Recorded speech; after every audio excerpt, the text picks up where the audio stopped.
Local programming on KRWG Public Media made possible in part by viewers like you. Thank you.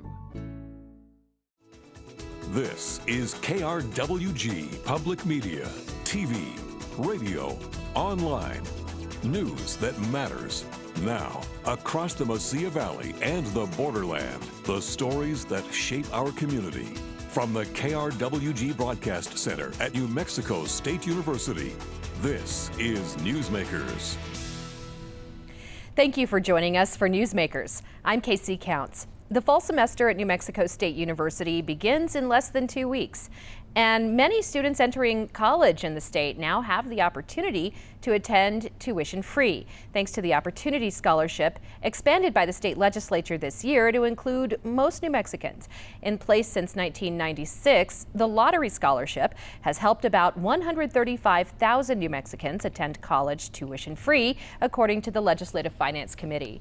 Today, we welcome Dr. Renay Scott, NMSU Vice President for Student Success and Enrollment Management, to the program to help us understand how the two programs differ, who qualifies and who doesn't, and how the new Opportunity Scholarship is expected to impact individuals and communities statewide. Dr. Scott, thank you for being with us today. Thank you. Let's start with the difference between the Lottery Scholarship and the Opportunity Scholarship. Absolutely. So the Lottery Scholarship was primarily focused on students who were coming directly from high school into college, so 18-year-olds, 19-year-olds. And during their first semester, students who attended college had to take 15 credit hours and receive a GPA of 2.5.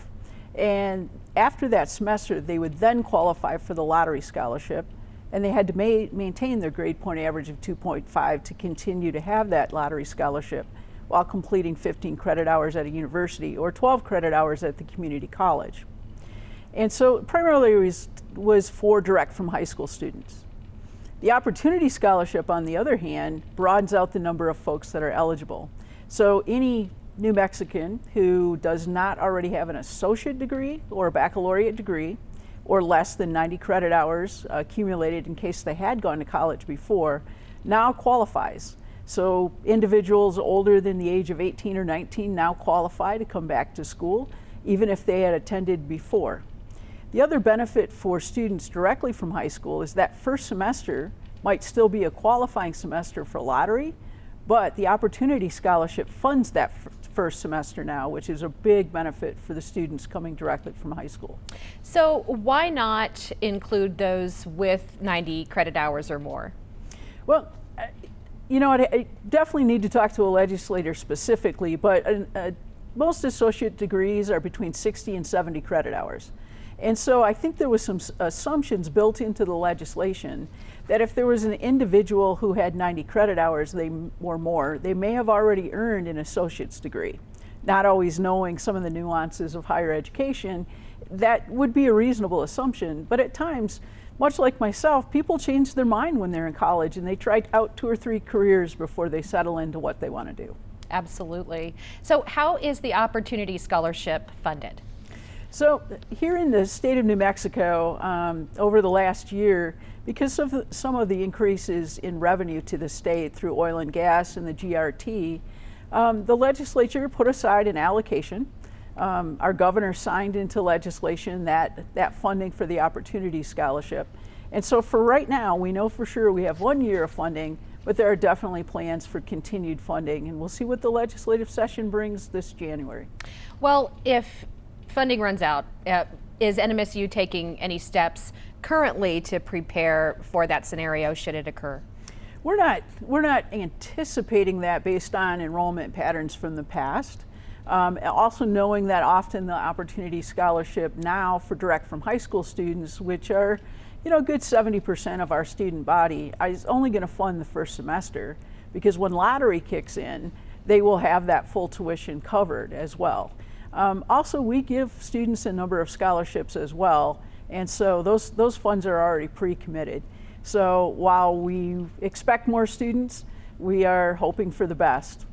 What impact do you expect the new policy will have on enrollment specifically at NMSU? Well, one of the things I've seen looking at our fall numbers now is a tremendous increase in what we call readmitted students. By its definition, these are students who have been out at least a semester, generally a year, who for whatever reason decide to come back. Given the pandemic, and a number of our students decided to forego college for a year or two, or they tried one semester in the pandemic and it's like, that type of learning's not for me. They stopped out, took a leave of absence, and now I'm seeing them come back in. The second thing I'm seeing in enrollment numbers is that we are increasing in the number of 25-year-olds to 35-year-olds in our demographics. We can't tell for sure until we talk to those folks, but we think the Opportunity Scholarship has attracted them to come back to college. New Mexico State University is not alone in its tuition increase. UNM also raised tuition. What impact might we see as a result of these tuition increases on the number of opportunity scholarships that could be awarded? You know, like almost everything in budgeting, whenever prices go up, in this case tuition, there's a budgeted allocation for scholarships. As tuition goes up, the number of scholarships available to students goes down, unfortunately. And so optimistically, let's hope tuition stabilizes, but as inflation goes up, tuition's gone up. There's a lot going on in the financial markets today. Seems hard to get a break anywhere, doesn't it? It does. How do you think that this new policy will affect the everyday lives of students? Oh, absolutely. As I've talked to some of the more traditional students who have taken classes this summer, one of the things they say to me is, I can now work less. And that's really, really important, because time on any task, whether it be learning a new language or learning a concept within the classroom, it takes time to learn those. And students are telling me they think they'll be pulled in fewer directions. And then also I think of those adult students who are coming back. It really does provide them an opportunity to come back to college and upskill and maybe reskill, and that won't take money out of their pocketbook as they try to support their families and take care of the bills that they have committed to as young adults. What advice can you offer non-traditional students who have been away for a long time? I was one of those, so I can certainly say that for me, it was a pretty intimidating idea going back to school after it had been, in my case, so very long. So what would you say to those folks who might just be intimidated to come back? For sure, we already have some what I call non-traditional students, usually 25 or older here on campus, and they talk about being intimidated. What I would say to those folks is, remember a couple things. First, you bring a lot of strengths to the classroom. You bring real world knowledge. You have a lot of skills that might not be considered book learning skills, but can help you be successful in the classroom on so many different levels. Secondly, you need to know that there's a lot of support at the university for you. Our professors are used to non-traditional students. They look forward to working with you. University has tutoring support. We're all there for you. The last thing I would tell you that a lot of non-traditional adults hear, but we're surprised, a lot of our 18, 19, 20-year-olds, they love having you in the class because you bring a different perspective than they bring, and they feel like you add so much value to the classroom by being part of the class for them. And they can fix our cell phones. Yes, they can. Now, how does New Mexico State University measure student success? Our university is very traditional in the way we measure success. So it starts at the course level. We look at how students succeed. We look at what we call DF or withdrawal rates for each course, and anybody in those categories hasn't been successful in our mind. We look at the students who come back from one semester to another. We look at students from year to year and then ultimately graduation. It's a very traditional way to look at student success, but I think on a day-to-day basis, our faculty look at it much differently than we do as the overall university. They want to make sure the students are having a successful experience day-to-day in the classroom and learning the very concepts they're teaching daily. What other non-traditional ways would you look at student success? If I had the opportunity, one of the things I'd love to do is interview students at different points in their career and say, how have you as a person changed? How have you gained perhaps confidence? How have you enhanced certain skills that maybe we don't measure? And whether it be persistence or grit or just, wow, when I came in here, I didn't think I could do it, but whoa, I learned now I can persist through anything. So I'd like to hear kind of more of the qualitative side of that research versus the hard numbers. I'd like to address the changes in administration regarding the Chancellor and President. Former President John Flores was asked to step down, and Chancellor Dan Arvizu has mentioned a myriad of reasons, including the vote of no confidence by university faculty and the Student Senate, the pandemic, and unanticipated budget cuts. In a CBS 4 interview in January 22, he listed those reasons. What can you tell us, Dr. Scott, about how this change has been received, and in your opinion, is NMSU on better footing because of it? You know, I think, how the changes impacted different groups probably depends on how close you were to the administration. Someone like me who reported to Dr. Flores, who now reports to Dr. Arvizu, probably the impact of that change may have had more of an effect, not necessarily negative. Students who are a little bit further away from that and don't always see the impact that, upper administration does, they, probably less personally impacted by that. And so I'll start with the students. I think they really trusted what they were told by Dr. Arvizu, and they do believe that the university is on better footing because of it. Those of us more directly affected, I think, many of us are used to leadership changes in our career for a whole variety of reasons, whether it be those or people who retire or people who don't get contracts or choose not to seek them. And so for us, most of us are pretty resilient, and the thing that we're looking for is, what do you want from us? How do you want us to lead the university forward? And I think we transitioned fairly well, and I think long term we'll be on good footing. We also reached out to the Chancellor's office for an update. Chancellor Dan Arvizu was out of the office and unavailable, but Associate Vice President for Marketing and Communications, Justin Bannister, replied to our request. We asked, how has the change in leadership been received by the NMSU community, and is the university on better footing as a result? And he said, quote, I would not want to speak for the entire NMSU community, but I think the university's new organizational structure has been a positive development. Leadership is now more streamlined, allowing the various units to work more closely with one another and to stay in better communication, end quote. The Chancellor indicated in that interview with CBS 4 that Dr. Flores would not be idle during his sabbatical. We asked what contributions he has made to NMSU since he stepped down as president, and will he return to a faculty position. Banner said, quote, I have not heard of any changes to the plan regarding John Flores. He is taking his sabbatical in preparation for his eventual return to faculty, end quote. Dr. Scott, you were previously the president of Doñana Community College. Once the economy started to reopen, as vaccines became more available and there were better treatments for COVID-19, we still have seen many workers not returning to the jobs they had before. It's been referred to as the Great Resignation. What opportunities do you think exist for both DACC and people looking for a change in their careers? Oh, absolutely. One of the things that I have seen, even in our own job market, as people have reconsidered their priorities or wherever and have chosen not to come back, that has opened up more positions. And our economy also has still been adding more jobs recently. So as I've talked to college students, one of the things that I tell them about is, for you, there are going to be more opportunities available. And then also, I think one of the reasons we're seeing adults come back for the completion of their college degree or certificates and skills is because they may be, say, a frontline worker at a particular organization, but they're now seeing management opportunities open, and they're coming to gain those skills so they can step into maybe a higher level position. And so unfortunately, while people may not be coming back, that does open up jobs for our recent graduates and those young adults who are coming back for new skills. How do you think the opportunities for community colleges compare with the opportunities for universities where they're looking for that master's degree, say? Yeah, I think the job market has room for all types of qualifications.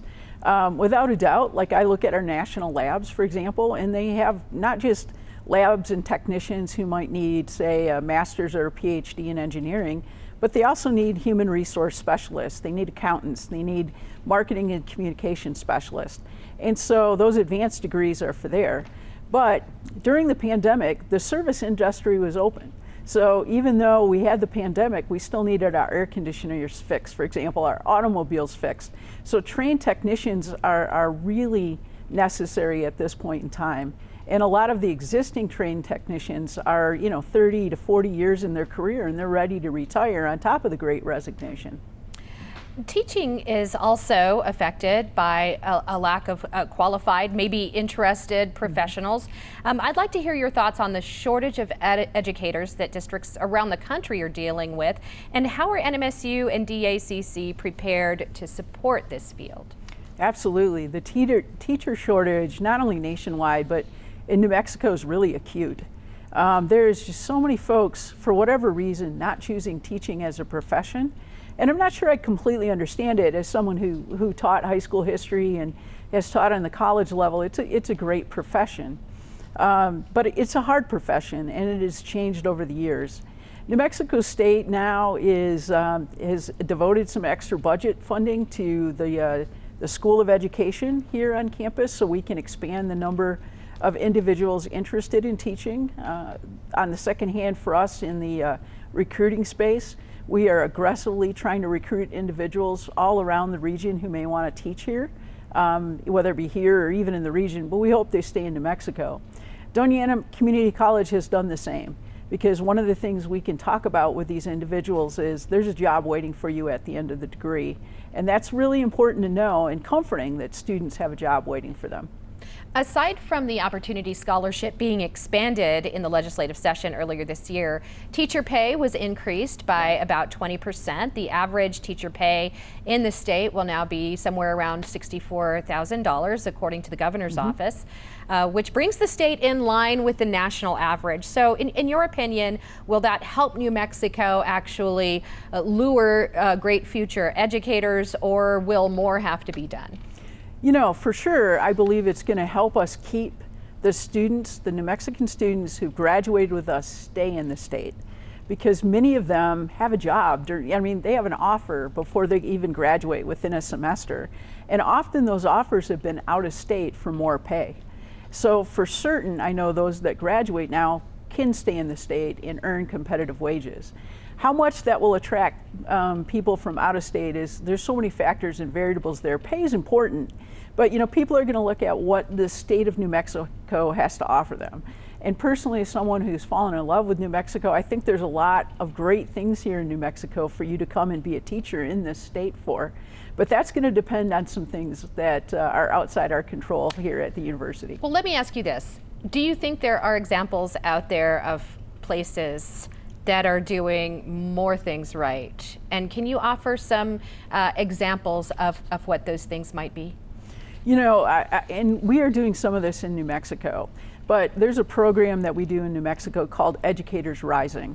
And that is a program within our middle and high school that identifies students who may, at the middle and high school level, want to be a teacher. And teachers mentor those students and help them learn more about the career and what their opportunities that are available to them. And I think the one thing that states that might be doing a little bit better and filling their needs are doing that we're not doing is really promoting the teacher profession as a great opportunity, not only as a profession, but as a career and the upside of it.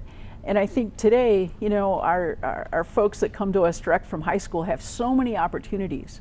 They are so aware of the needs for nurses, radiographers, sonographers, dental hygienists. We need to put teachers in part of that conversation as well, because I think some of it is the lack of awareness. Educators faced some unique challenges during the pandemic, and we've learned a lot about them, from remote learning and internet access to mental health issues and physical health concerns as related to returning to the classroom, during the pandemic, of course. So give us your thoughts on what the long-term impacts are of those challenges. Oh, I think, for the generation of students who had to learn during the pandemic, and there's a lot of those students. For some students, being in a remote environment, being kind of on your own as a learning style, it worked great. But for many students, it didn't work great. By the way, no fault of the teacher. Every one of us learn differently, whether it be visually or auto or hands-on or with peers. And some of those other learning styles weren't as active during that time period. So certainly I think we all are going to have to support these students more and more from some of the gaps that they may have. Well, and it's fair to say that teachers were learning too. Absolutely. This was unprecedented. And so do you think there are things that came about because of the pandemic that we'll see carry forward in the future of education? I do. You know, I think one of the things that I'm seeing in my own staff and those of us that teach, you know, offering in-person hours as well as I'm going to say remote office hours is something that's going to always be with us. And so in some respects that provides more flexibility for students who maybe I can't make it between 1 and 3 during your office hours, but if you do remote office hours, say 5 to 7 in the evening, I can jump on and meet with you there. So I see some of that. I also think our educators developed a whole set of skills and are much more comfortable with technology and using it to teach. And I think we're going to see them bringing that into the classroom in different ways than just simply delivering the instruction, but making it part of the instruction and part of the exploration of learning. You have spent a lot of time with future educators and educators over the years. So what advice would you offer someone going into the profession, or even someone who's in the profession now who's struggling? And has your advice changed as a result of the last couple of years at all? It has changed quite a bit. You know, early on in my career and before the pandemic, a lot of advice I'd give teachers or new people, you know, about teaching would be focused in on pedagogy, continuing to be lifelong learners, learn more about your subject matter. But now I add the element of the importance of also taking care of yourself, because so much more now is expected of you. The students who come into your classrooms now expect more of you as well. And so making sure that, you know, you're attuning and paying attention to your health, that you're paying attention to your family is just as important, because you need to be at your best when you go in the classroom, physically and mentally, because it's a draining profession, but it is so rich and rewarding, you know, on so many levels. Well, you know, there's one generation that remembers duck and cover. Yes. And that means something completely different to today's generations. And obviously that's one of those incredibly difficult challenges out there for teachers. Yeah. How do you get through that? You know, I'll admit, I'm not always sure sometimes that myself and some of my staff that report to me are completely through it, right?